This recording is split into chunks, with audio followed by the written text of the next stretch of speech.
tamén nos parece lamentable que o señor Beiras volte á universidade a dar un pésimo exemplo entre os máis novos,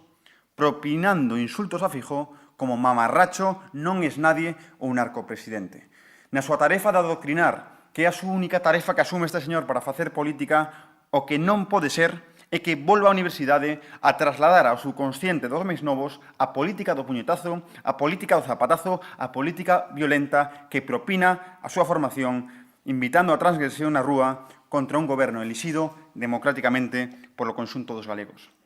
Non imos permitir leccións de ningún tipo e menos de legitimidade, daquel que tivo o 13% da confianza dos galegos e que agora di que o goberno que tivo o máis do 45% da confianza dos galegos non é lexítimo.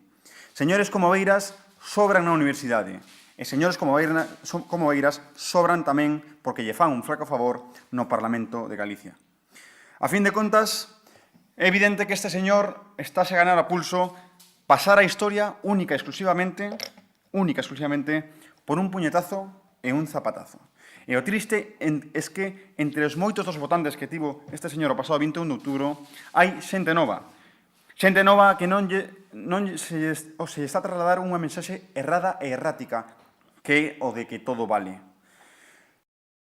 Se están a fomentar a formación entre as persoas desempregadas que contan con axudas públicas e moitas máis medidas que, en total, forman un montante de 138 millóns de euros en axudas para incentivar o traballo e mellorar a empregabilidade de ata 37.500 persoas, entre eles moitos mozos e mozas de Galicia. Tamén cabe resaltar a importante reforma normativa que está levando a cabo a Xunta de Galicia no caso da Lei de Emprendedores, que é unha lei que se está a levar a cabo tendo en conta as opinións dos axentes sociais e en absoluto consenso con xóvenes empresarios, con sindicatos e coa patronal. No que atinxe aos máis novos, vimos de aprobar recentemente no Parlamento de Galicia unha iniciativa Xove Emprendedora. Unha iniciativa que, desgraciadamente, contou só co apoio do Partido Popular, non así cos tres grupos da oposición, e que trata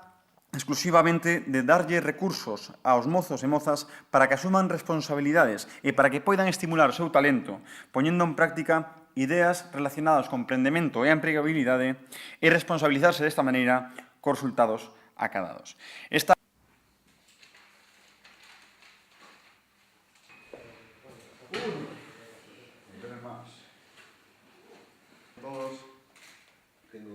No voy a dar ningún puñetazo. Gracias. Quiere poñer en valor a tarefa que se está a levar a zonas que teñan menor tasa de paro, que nos últimos días, nas últimas semanas, estamos a ver como existen unha serie de datos macroeconómicos